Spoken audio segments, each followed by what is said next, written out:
Hello friends, आज हम बाल गंगाधर तिलक के बारे में अध्ययन करेंगे। जैसा कि हम सब जानते हैं, कांग्रेस में दो दल थे, एक नरम दल और एक गरम दल। तो जो नरम दल थे उसमें तो जैसे एम.एन. रॉय थे, ठीक है, और गोपाल कृष्ण गोखले थे, रास बिहारी घोष थे। तो इस तरीके से, और जो गरम दल था उसमें बाल गंगाधर तिलक, विपिन चंद्र पाल, लाला लाजपत राय, ये सब गरम दल के नेताओं में थे। तो जैसा कि बाल गंगाधर तिलक हैं, ये भी एक गरम दल के नेताओं में से एक नेता थे। और इनका जन्म जो है 23 जुलाई 1856 को महाराष्ट्र यानी रत्नागिरी स्थान पर हुआ था। और एक ब्राह्मण परिवार में इनका जन्म हुआ था और इनके पिता अध्यापक थे। माता इनकी आध्यात्मिक प्रवृत्ति की महिला थी। और इनकी शिक्षा जो है वो जो इस प्रारंभिक स्कूल जो है, प्राथमिक शिक्षा इनकी, वो एंग्लो वर्नाकुलर स्कूल पूना में हुई। और बम्बई यूनिवर्सिटी से इन्होंने मैट्रिक परीक्षा उत्तीर्ण की 1872 में। और उसके बाद इन्होंने दक्कन कॉलेज गणित से जो है स्नातक परीक्षा जो उत्तीर्ण की 1876 में यानी 1876 में। और उसके पश्चात जो है इन्होंने लो यानी वकालत 1879 में यानी 1879 में इन्होंने वकालत अपनी पूरी की। और उसके बाद इन्होंने 1880 में आगरकर और चिपलूणकर के साथ मिलकर न्यू इंग्लिश स्कूल की स्थापना की थी। और ये जो मतलब शिक्षा के संबंध में जो है, ये बोलते थे कि जो हमारी पुरातन संस्कृति है, जो भारतीय परंपरा पर आधारित जो अपनी पुरातन संस्कृति है, उसी के आधार पर जो है वो शिक्षा होनी चाहिए। और जो इंग्लिश भाषा है यानी अंग्रेजी भाषा के ये विरोध में थे। और ये कहते थे कि अंग्रेजी भाषा जो है वो भी मतलब ब्रिटिश शासन की ही एक जड़ है। तो हमें जो है वो हिंदी भाषा और मातृभाषा अपनी क्षेत्रीय भाषा, उसको दोनों को जो है एक साथ लेकर जो आगे बढ़ना है। तो इसीलिए इन्होंने 1880 में आगरकर और चीप लोणकरण के साथ मिलकर न्यू इंग्लिश स्कूल की स्थापना की थी। अभी हम आगे देखते हैं। इन्होंने अंग्रेजी भाषा में जो है वो मराठा समाचार पत्र का संपादन किया था। इन्होंने मराठा अंग्रेजी में था और एक केसरी था, तो केसरी मराठी भाषा में था। और 1881 में जो है ये समाचार पत्र इन्होंने प्रकाशित किए थे। तो 1881 में केसरी मराठी भाषा में था और मराठा अंग्रेजी भाषा में। तो दो समाचार पत्र जो है वो इनके द्वारा, दो समाचार पत्रों का संपादन किया गया।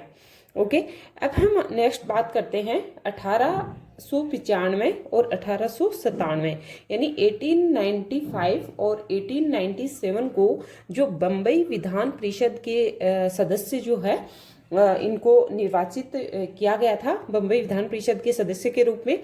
और 1884 में आगरकर के साथ मिलकर इन्होंने दक्कन एजुकेशन सोसाइटी की स्थापना की थी। और इसी के अंतर्गत इन्होंने जो है फर्ग्यूसन कॉलेज की भी स्थापना की थी। ओके, अब हम बात करते हैं 1888 और 89 में इन्होंने नमक कर का विरोध किया था। और क्राफोर्ड भ्रष्टाचार कांड का जो पर्दाफाश इन्होंने किया था। और 1889 में कांग्रेस में ये शामिल हो जाते हैं। और उसके बाद इन्होंने 1891 में सम्मति आयु अधिनियम यानी जो बाल विवाह रोकने से रिलेटेड था, इसका विरोध किया। इन्होंने कहा बाल विवाह नहीं होना चाहिए, क्योंकि जो ब्रिटिश सरकार है उसको मतलब भारतीयों के सामाजिक जीवन में हस्तक्षेप नहीं करना चाहिए। तो ये मानते थे। जो सम्मति आयु अधिनियम जो आया था बाल विवाह रोकने से रिलेटेड, उसका इन्होंने विरोध किया था कि मतलब अंग्रेजों को भारतीय जो समाज है उसकी जीवन शैली या भारतीय समाज की जो परंपराएं हैं उसमें हस्तक्षेप करने का कोई अधिकार नहीं है।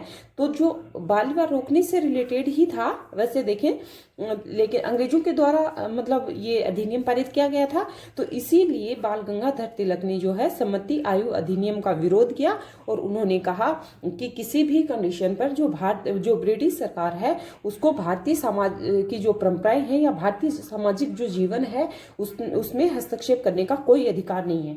ओके, अब हम नेक्स्ट बात करते हैं 1893 में पत्रकारिता के लिए जेल जाने वाले पहले भारतीय थे ये, यानी ये हमें ध्यान रखना है। 1893 में पत्रकारिता के लिए जेल जाने वाले पहले भारतीय कौन थे, तो वो बाल गंगाधर तिलक थे। तो उसके बाद जो 1916 का जो एनी बेसेंट का होम रूल की जो लीग की स्थापना की थी, तो उसमें जो है एनी बेसेंट ने न्यू इंडिया और कॉमनवेल्थ 2 पत्रिकाओं का संपादन किया था, जो कि भारतीय जनता में जो है वो जन चेतना के रूप में जो काफ़ी मतलब इनका मतलब मदद मिली थी, जो भारतीय जनता थी उसमें जन चेतना के कार्य के रूप में। और दोनों पत्रिकाएं बहुत अच्छी साबित हुई थी उस टाइम को देखते हैं तो। और एनी बेसेंट को इसीलिए कहा जाता है कि एनी बेसेंट ने मतलब जन चेतना का कार्य खूब किया था, बहुत अच्छा मतलब इनका सहयोग जो है वो रहा था उस टाइम। तो मद्रास होम रूल का सचिव उस टाइम किसको बनाया गया था, जॉर्ज अरुंडले को, ये हमें ध्यान रखना है। तो होम रूल आंदोलन में एनी बेसेंट ने न्यू इंडिया, कॉमनवेल्थ काफ़ी बार एग्जाम में पूछी गई है, और के माध्यम से जन चेतना का कार्य किया था।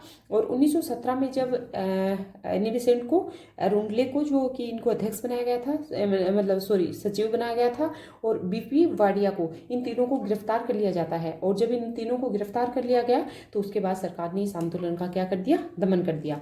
और फिर जैसा कि परिस्थितियां अनुकूल ही नहीं थी, परिस्थितियां जब अनुकूल नहीं होती तो उस टाइम तिलक ने क्या किया, राजस्व के जो आदर्श की परिस्थितियों के अनुरूप ही जो 1919 का जो मॉन्टेग्यू चेम्सफोर्ड आया था उसका भी विरोध नहीं किया, क्योंकि परिस्थितियां अनुरूप नहीं थी। और फिर होता यह है 1 अगस्त 1920 को जो है हमारे इस महान स्वतंत्रता सेनानी का स्वर्गवास हो जाता है। तो ये हमें ध्यान रखना है 1 अगस्त 1920 को। ओके, अब हम बात करते हैं इनकी प्रमुख पुस्तकों के बारे में, हम देखते हैं। तो इनकी जो प्रमुख थोड़ा सा हम पहले ये देखेंगे कि 1916 में क्या होता है, जब होम रूल लीग आंदोलन जो है वो एक तरीके से मतलब उसका दमन हो जाता है और आंदोलन को ब्रिटिश शासन जो है वो दबा देता है। तो उसके बाद उससे पहले ही जो ये गरम दल और नरम दल हैं वो दोनों एक हो जाते हैं, यानी 1916 में लखनऊ अधिवेशन होता है और इसकी अध्यक्षता अंबिका चरण मजमूदार करते हैं। और जब अंबिका चरण मजमूदार जी के द्वारा लखनऊ अधिवेशन 1916 में जो कांग्रेस की अध्यक्षता की जाती है, और इसमें गरम दल और नरम दल दोनों एक हो जाते हैं, और मुस्लिम लीग जो है वो भी कांग्रेस में ही मतलब मिल जाती है। तो इन दोनों की एकता से जो है वो अच्छा मतलब राजनीति में एक दूसरे की सहभागिता को देखते हुए मतलब अच्छा आक्रोश जो है वो जनता में आता है और सब लोग एकजुट हो जाते हैं। तब जाके ब्रिटिश शासन थोड़ा को लगता है कि हाँ ये लोग एकजुट हो गए हैं। उसके बाद हम देखते हैं तिलक पर पुस्तकें। ओके, तो तिलक की 4 इम्पोर्टेंट बुक हैं, चारों को हमें ध्यान रखना है और चारों ही एग्जाम में पूछी जाती हैं, मतलब अच्छी इंपॉर्टेंट बुक है। तो बुक्स हमें मतलब बहुत इंपॉर्टेंट वीआईपी हैं ये, और हमें ध्यान रखना है। तो पहली बुक है इनकी the Arctic home in the Veda, the Arctic home in the Veda, और ये है 1903 की। तो वेदों की रचना आर्कटिक में ही की जाती है, ठीक है, ये इसमें लिखा हुआ है कि वेदों की रचना आर्कटिक में ही की जाती है। The Arctic home in the Veda 1903। Second book है द आर्यन, नक्षत्रों के माध्यम से वेदों की गणना। ओके, नक्षत्रों के माध्यम से वेदों की गणना, तो नक्षत्रों की गणना के माध्यम से ही वेदों के समय की गणना की जाती है। तो ये इस बुक में लिखा हुआ है द आर्यन में, ठीक है, नक्षत्रों के माध्यम से वेदों की गणना। ओके, और उसके बाद हम बात करते हैं वैदिक क्रोनोलॉजी एंड वेदांग ज्योतिष और श्री भगवत गीता रहस्य कर्मयोग शास्त्र। तो ये 4 बुक हैं, ये हमें ध्यान रखनी है। ओके, अब हम बात करते हैं तिलक ने स्वराज्य प्राप्ति के 4 लक्ष्य बताए थे। इन्होंने कहा कि यदि ये 4 लक्ष्य हमें प्राप्त हो जाते हैं, और इन लक्ष्यों पर बहुत बल भी जो है वो तिलक के द्वारा दिया गया था, और इन्होंने कहा था कि यदि ये लक्ष्य हमें प्राप्त हो जाते हैं तो हमें मतलब विदेशी शासन से मुक्ति दिलाने में कोई नहीं रोक सकता।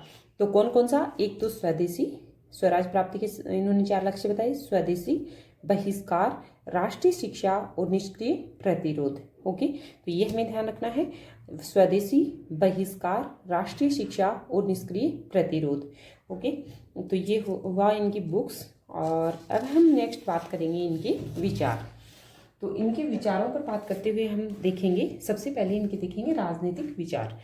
तो राजनीतिक विचार इनके जैसे मैंने आपको बताया कि तिलक जो हैं वो काफ़ी मतलब गरम दल के नेताओं में थे और इनके विचारों में आक्रोश कहीं ना कहीं विदेशी शासन या ब्रिटिश शासन के प्रति बहुत अधिक देखने को मिलता है और इनको काफ़ी बार मतलब इनको जेल भी जाना पड़ा था।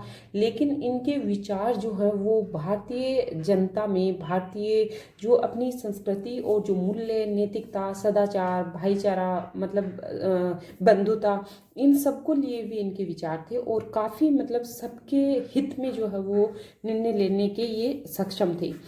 तो राजनीतिक विचार, जैसा कि तिलक की जो राजनीतिक विचार हैं वो 1889 में कांग्रेस में सम्मिलित हुए। मैंने बताया पहली बार ये 1889 में कांग्रेस में सम्मिलित होते हैं। उसके बाद मतलब दोनों दल अलग भी होते हैं 1907 के सूरत जो अधिवेशन में, और 1916 के जो लखनऊ अधिवेशन में दोनों दल एक हो जाते हैं और यहीं से जो है एक नई शुरुआत कांग्रेस की होती है। और इसमें अंबिका चरण मजूमदार मैंने बताया कि अध्यक्ष थे उस टाइम। और उसके बाद जो राजनीतिक चिंतन का जो केंद्र बिंदु है वो भारत के लिए स्वराज की प्राप्ति को ही बनाया इन्होंने, और स्वराज प्राप्ति के 4 लक्ष्यों पर इन्होंने बल दिया था: स्वदेशी, बहिष्कार, राष्ट्रीय शिक्षा, निष्क्रिय प्रतिरोध। यह हमें ध्यान रखना है। और जो तिलक थे इन्होंने राष्ट्रवाद, स्वतंत्रता, समानता, विधि निर्माण, शक्ति लोकतंत्र संबंधी विचार व्यक्त किए हैं। लेकिन तिलक के विचारों में प्रेरक जो भारतीय पुरातन संस्कृति थी वो भी थी। ठीक है, ये कभी पुरातन संस्कृति को इग्नोर इन्होंने नहीं किया था। और इस प्रकार से तिलक ने जो है वो आध्यात्मवाद, जैसा कि मैंने आपको बताया, जो दयानंद सरस्वती थे और जो विवेकानंद थे, विवेकानंद जी से भी ये काफ़ी मतलब इनके विचार मिलते हैं। तो जो तिलक ने राष्ट्रवाद संबंधी जो विचार दिए थे इनका काफ़ी मतलब विवेकानंद जी से मिलते जुलते विचार थे। और इन्होंने अध्यात्मवाद और राजनीतिक यथार्थवाद में बहुत अच्छे से मतलब समन्वय किया, बहुत सही ढंग से इन्होंने समन्वय किया था। तो ये हुए तिलक जी के राजनीतिक विचार। तो अभी हम नेक्स्ट देखेंगे इनके राष्ट्रवाद संबंधी विचार। तो तिलक के जो राष्ट्रवाद संबंधी विचार थे उनमें सबसे पहले तो हम देखते हैं कि राष्ट्रवाद पर सबसे पहले विचार देने वाले कौन थे, तो वो तो स्वामी विवेकानंद थे। ठीक है, और स्वामी विवेकानंद से इनके विचार काफ़ी मतलब मिलते जुलते विचार हैं। और उसके बाद जो है इन्होंने, लेकिन पहली बार तो विचार किसने दिए, विवेकानंद जी ने। और लेकिन स्पष्टता और पूर्णता देने का कार्य जो है वो तिलक ने ही किया था। किस पर, राष्ट्रवाद के विचारों पर। ओके, राष्ट्रवाद की जो संपूर्ण मतलब समग्रता लिए हुए जो विचार हैं वो तिलक के द्वारा दिए गए थे, जबकि सर्वप्रथम जो विचार दिए गए थे वो विवेकानंद जी के द्वारा दिए गए थे। ओके, अब हम बात करते हैं कि पुरातन जो भारतीय संस्कृति थी और जो पश्चिमी संस्कृति थी, दोनों का समन्वय किया था। किसने किया था, तिलक ने। और इन्होंने कहा कि जो आध्यात्मिक संस्कृति, ऐतिहासिक परंपराओं की एकता के माध्यम से मूल्यात्मक और मनोवैज्ञानिक एकता उत्पन्न होती है, और वही क्या है, राष्ट्रवाद। ये डेफिनेशन जरूर ध्यान रखनी है एग्जाम की दृष्टि से, कि जो आध्यात्मिक, सांस्कृतिक, ऐतिहासिक परंपराओं की एकता के माध्यम से जो मूल्यात्मक व मनोवैज्ञानिक एकता उत्पन्न होती है वही राष्ट्रवाद है। ओके, और जो व्यक्ति व समाज जो है वो नैतिकता पर ही आधारित है, ये हमें ध्यान रखना है। क्योंकि मूल्य, नैतिकता है ना, बंधुता, सदाचार, भाईचारा, ठीक है, और जो राष्ट्रीय चेतना है, ठीक है, तो वो सब लेते हुए विचार जो हैं वो राष्ट्रवाद में इन्होंने इंक्लूड किए। और तिलक ने कहा और इनके विचारों पर जो है व्यक्ति और समाज से रिलेटेड जो इनके विचार थे, इस पर जेएस मिल का प्रभाव भी बहुत अधिक देखने को मिलता है। क्योंकि जेएस मिल भी जैसा मानते थे कि आंतरिक सुख और दूसरे के कल्याण के विचार जो हैं वो ये देते हैं, मतलब व्यक्ति और समाज के बारे में। तो मतलब दूसरे के सुख में ही अपना सुख निहित है, ठीक है, और दूसरे के कल्याण में अपना कल्याण निहित है। तो इस तरीके के विचार जेएस मिल के हैं। तो उसी पर आधारित विचार तिलक के भी थे। और इन्होंने समाज कल्याण और आंतरिक सुख जो है और दूसरे के कल्याण में अपना कल्याण मानने वाले और आंतरिक सुख की बात जो है वो तिलक भी करते थे। ओके, अब हम बात करते हैं तिलक का जो राष्ट्रवाद था वो हम जानते हैं कि पुनरुत्थानवादी था और वैदिक धर्म को हिंदुओं की एकता का आधार भी बताया था। ये हमें ध्यान रखना है, वैदिक धर्म को हिंदुओं की एकता का आधार किसने बताया था, तो तिलक ने बताया था। और तिलक का राष्ट्रवाद कैसा था, ये पुनरुत्थानवादी था। ठीक है, इन्होंने राष्ट्रवाद पर काफ़ी मतलब स्पष्टता और पूर्णता जो है इनके विचारों में देखने को मिलती है। ओके, और इसीलिए इन्होंने कहा था कि जो आध्यात्मिक मतलब सांस्कृतिक ऐतिहासिक परंपराओं की जो एकता है उसी के माध्यम से जो मूल्यात्मक और मनोवैज्ञानिक एकता उत्पन्न जो होती है वही इन्होंने राष्ट्रवाद बताई थी। ओके, और अब हम बात करते हैं इनकी स्वतंत्रता संबंधी विचारों पर। तो व्यक्तिगत स्वतंत्रता जो है वो नैतिकता के पालन में इन्होंने बताई थी कि व्यक्तिगत स्वतंत्रता बहुत जरूरी है। व्यक्ति की स्वतंत्रताओं को तिलक जो है वो जन्मसिद्ध अधिकार मानता है। ठीक है, जन्मसिद्ध अधिकार और प्राकृतिक अधिकार के रूप में व्यक्ति की स्वतंत्रता को देखते हैं और ये सामाजिक स्वतंत्रता के भी पक्ष में थे। और राष्ट्रीय स्वतंत्रता के लिए जैसे मैंने बताया ना, इन्होंने अपनी जो स्वराज प्राप्ति के 4 साधनों में जो है स्वदेशी, बहिष्कार, राष्ट्रीय शिक्षा और जो निष्क्रिय प्रतिरोध को इंक्लूड किया था ना। तो इन्होंने राष्ट्रीय स्वतंत्रता यानी कि राष्ट्रीय शिक्षा से रिलेटेड जो इन्होंने बहुत अच्छे विचार दिए हैं वो भी हम आगे डिस्कस करेंगे। तो राष्ट्रीय स्वतंत्रता में इन्होंने कहा था कि स्वराज्य मेरा जन्मसिद्ध अधिकार है और मैं इसे लेकर रहूँगा। ओके, तो ये हुए तिलक की स्वतंत्रता संबंधी विचार। तो हम लोगों ने राजनीतिक विचार उनके, राष्ट्रवाद संबंधी विचार, व्यक्ति और समाज के संबंध में विचार, स्वतंत्रता संबंधी विचार, ये सब हमने देखे हैं। अब हम देखते हैं तिलक की शिक्षा व मतलब साध्य और साधन की पवित्रता के संबंध में विचार। तो साध्य और साधन पहले देखते हैं, साध्य और साधन की पवित्रता के संबंध में विचार। तो जैसा कि गांधी जी के विचारों से इनके विचार अलग थे और गांधी जी जैसा मानते थे कि साध्य और साधन दोनों पवित्र होने चाहिए। बट इन्होंने क्या कहा था, इन्होंने कहा था कि साध्य और साधन में साध्य जितना पवित्र होगा उतना मतलब हम सही लक्ष्य को जो है वो प्राप्त कर पाएंगे। तो इन्होंने साध्य की पवित्रता पर बहुत अधिक बल दिया और साध्य का पवित्र होना इन्होंने अत्यंत आवश्यक बताया। और इस तरीके से इन दोनों के विचार जो हैं वो मतलब थोड़े अलग थे, गांधी से इनके विचार अलग थे। गोखले ने भी ऐसा ही बताया था कि साध्य और साधन दोनों पवित्र होने चाहिए। बट तिलक ने बताया था कि साध्य अगर पवित्र होता है तो हमारा काम चल जाएगा, यानी हमें अपने लक्ष्य को जो है वो प्राप्त करने में कोई नहीं रोक सकता, हम अपने लक्ष्य को प्राप्त कर लेंगे। ओके, फिर है साध्य की पवित्रता। साध्य की पवित्रता में इन्होंने निष्क्रिय प्रतिरोध बताया। ठीक है, जो कि इन्होंने स्वराज प्राप्ति के 4 साधन जो बताए थे, स्वदेशी, बहिष्कार, राष्ट्रीय शिक्षा और निष्क्रिय प्रतिरोध। तो उसमें ये साध्य की पवित्रता में ही इंक्लूड किया था। और तिलक की जो साधन संबंधी विचार थे, यानी कि साधन के बारे में ये क्या मानते थे, इनके विचार गीता और श्री कृष्ण से प्रभावित थे।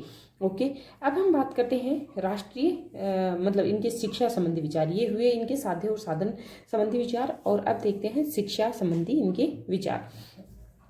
तो जैसा मैंने आपको बताया कि शिक्षा संबंधी इनके जो विचार थे उसमें इन्होंने माना था कि सबसे पहले तो इन्होंने, मैंने आपको बताया था कि एक स्कूल की स्थापना की थी शुरू में। जब कब की बात है ये, शुरू में अपनी जो इन्होंने लॉ की परीक्षा कंप्लीट की और उसके बाद इन्होंने आगरकर के साथ और चिपलूणकर के साथ मिलकर जो है न्यू इंग्लिश स्कूल की स्थापना की थी 1880 में। और उसके बाद इन्होंने जब ये 1800 ये तो स्कूल की स्थापना की थी इन्होंने 1880 में। ओके, उसके बाद 1884 में आगरकर के साथ मिलकर इन्होंने दक्कन एजुकेशन सोसाइटी की स्थापना की थी।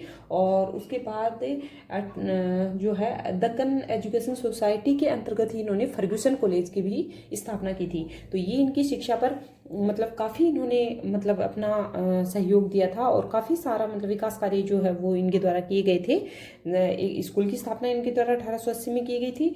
और उसके बाद आगरकर के साथ मिलकर ही इन्होंने दक्कन एजुकेशन सोसाइटी की भी स्थापना की थी 1884 में।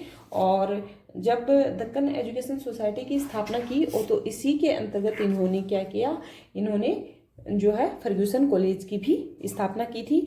और शिक्षा पर ये मानते थे कि राष्ट्रीय परंपरा और संस्कृति के अनुरूप शिक्षा होनी चाहिए।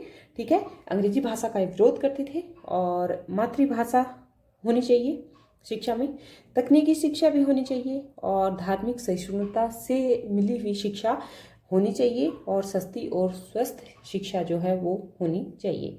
तो इन्होंने क्या कहा था एक तो इन्होंने सबसे पहले हम देखते हैं कि इन्होंने एजुकेशन में काफ़ी बार न्यू इंग्लिश स्कूल की स्थापना की थी आगरकर और चिपलूणकर के साथ 1880 में, 1884 में दक्कन एजुकेशन सोसाइटी की, और इसी के अंतर्गत इन्होंने फर्ग्यूसन कॉलेज की स्थापना की। और राष्ट्रीय परंपरा और संस्कृति से मतलब मिली हुई शिक्षा होनी चाहिए, मातृभाषा होनी चाहिए शिक्षा में, तकनीकी शिक्षा होनी चाहिए, धार्मिक सहिष्णुता से रिलेटेड शिक्षा होनी चाहिए, सस्ती और स्वस्थ शिक्षा होनी चाहिए। ये विचार इनके शिक्षा पर थे। और थोड़ा सा ये हमें ध्यान रखना है, एक फैक्ट है कि जो बंग भंग आंदोलन 1905 में जब हुआ था, तो इस दौरान बंकिम चंद्र चटर्जी ने वंदे मातरम गीत दिया था, ठीक है। तो 1906 में रविंद्रनाथ टैगोर ने ओमार सोनार बंगला की रचना की, और जो 1972 में जब बांग्लादेश अलग देश बनाया गया, तो उस टाइम ये बांग्लादेश का राष्ट्रीय गान बन गया। और ये हमें ध्यान रखना है, ओमार सोनार बंगला की रचना किसने की थी? रविंद्रनाथ टैगोर ने 1906 में, और यही बांग्लादेश का आज राष्ट्रीय गान है। और जो बंग भंग आंदोलन के दौरान बंकिम चंद्र चटर्जी ने वंदे मातरम गीत भी दिया था। तो ये हुआ, आज हम लोगों ने तिलक पर जो है वो डिस्कस किया है। होप करती हूँ कि आपको समझ में आएगा। Okay friends, thanks. अब हम देखते हैं भारतीय जनता में जो राष्ट्रवादी भावना उत्पन्न करने के लिए इन्होंने दो उत्सव प्रारंभ किए थे। कौन से? एक तो गणपति उत्सव सबसे हम जानते हैं, और एक शिवाजी उत्सव। तो दो किस लिए किए थे ये भारतीय जनता में राष्ट्रवादी भावना उत्पन्न करने के लिए। जैसा कि हम सब जानते हैं, जो विवेकानंद थे उनसे भी इनकी मुलाकात हुई, ये ट्रेन में मिले थे, और उसके बाद जो बढ़ते बढ़ते इनकी काफ़ी बार मुलाकात हुई। और जब विवेकानंद जी का देहावसान हुआ था, तो उस टाइम भी लाला लाजपत राय ने ये कहा था कि आज एक भारतीय जो अध्यात्म को लेकर जो चल रहे थे, बहुत ही महान नेता को हमने खो दिया है। तो जब विवेकानंद जी की डेथ हुई थी, तो उस टाइम इन्होंने काफ़ी शोक संदेश अपना जो है वो व्यक्त किया था, अपना शोक व्यक्त किया था लाला लाजपत राय ने। और इनकी अच्छी राष्ट्रवाद संबंधी जो विचारों में भी इनकी काफ़ी एक तरीके के विचार जो हैं वो इनके दोनों के थे। और एक उस तरीके से ही इन्होंने ये कहा, जैसे कि विवेकानंद भी बोलते थे कि जो भारतीय जो चेतना का जो आधार है, यानी हमारी जो भारतीय संस्कृति है, जो हमारी परंपराएं हैं, जो हमारे मूल्य हैं, नैतिकता है, जो हमारी राष्ट्रीय चेतना है, वैसे अगर एक वर्ड में हम लोग कन्वर्ट करते हैं इसको, तो जो हमारी भारतीय संस्कृति है, जो हमारी राष्ट्रीय चेतना है, उसका आधार जो है वो क्या है? हम उसका आधार राष्ट्रवाद है। तो यही बात जो है वो लाला लाजपत राय भी मानते थे कि हमारी भारतीय राष्ट्रीय चेतना का आधार क्या है? राष्ट्रवाद। तो इस तरीके से राष्ट्रीय भावना पैदा करने के लिए भारतीय जनता में इन्होंने दो उत्सव प्रारंभ किए थे, एक गणपति उत्सव, एक शिवाजी उत्सव। जो गणपति उत्सव था वो 1893 में, और शिवाजी उत्सव था वो 1895 में। तो इनको जो है वो हम इस तरीके से भी याद रख सकते हैं, जैसे गणपति यानी कि हम गणेश जी भी बोलते हैं इनको। तो गणेश जी पहले आए थे, गणेश जी की पूजा हम लोग पहले करते हैं भारतीय संस्कृति में। तो गणेश जी की पूजा पहले करते हैं, तो गणेश जी पहले, यानी 1893 में। गणेश में 3 वर्ड होते हैं, तो गणेश 3 वर्ड हुए ना, तो 3 यानी 93 में। तो ऐसे हम भूलेंगे नहीं इसको, इस तरीके से मैंने याद किया है। तो 1893 में गणपति उत्सव, ओके। और नेक्स्ट उसके एक साल छोड़ के 95 में जो है वो शिवाजी, यानी पहले हमने गणेश जी की पूजा की, उसके बाद शिवाजी की। ऐसे मैं याद करने की एक आपको वो बता रही हूँ, ऐसा नहीं है कि जैसा आपको याद हो वैसे आप रख सकते हो। बट हाँ, 1893 में गणपति उत्सव, 1895 में जो है शिवाजी उत्सव इन्होंने प्रारंभ किए थे, ओके। अब हम नेक्स्ट बात करेंगे 1896 और 97 में जो बॉम्बे में जो अकाल व पूना प्लेग महामारी के रूप में आया था। तो इस पर क्या किया ब्रिटिश सरकार ने? ब्रिटिश सरकार की उपेक्षा के कारण जो है वो चापेकर जो बंधु थे, जिसमें 2 भाई थे चापेकर, एक का नाम दामोदर दास था और एक का नाम बालकृष्ण चापेकर था। तो इन दोनों भाइयों ने जो है वो जो ब्लैक कमिश्नर था चार्ल्स रेंड और उसका सहयोगी था एक आर्यस्ट, उनकी हत्या कर दी थी। कब की थी? 22 जून 1897 में। ये हमें ध्यान रखना है, कब की थी हत्या? 22 जून 1987 में। ओके, जब 22 जून 1897 में इनकी हत्या कर दी चार्ल्स रेंड और उसके सहयोगी की, तो लाला लाजपत राय जी ने क्या कहा? इन्होंने कहा कि ये अच्छा किया, मतलब सही किया है, चापेकर बंधुओं का साथ दिया था, न कि इनका विरोध किया था। ठीक है, ये और जबकि ब्रिटिश सरकार चाह रही थी कि इनका अधिक से अधिक विरोध हो, क्योंकि ये ब्रिटिश थे और तो मतलब इनका विरोध हो। लेकिन लाला लाजपत राय ने जो चापेकर बंधु थे दामोदर दास और बालकृष्ण चापेकर, इन दोनों भाइयों का साथ दिया। जैसे ही साथ दिया तो जैसे अंग्रेजी शासन को पता चला, ब्रिटिश शासकों को पता चला, तो उन्होंने क्या किया? लाला लाजपत राय पर राजद्रोह का मुकदमा लगा दिया और इनको जेल भेज दिया। तो 18 महीने के लिए जेल गए थे। तो पहली बार जो है ये उस टाइम जेल गए थे। और फिर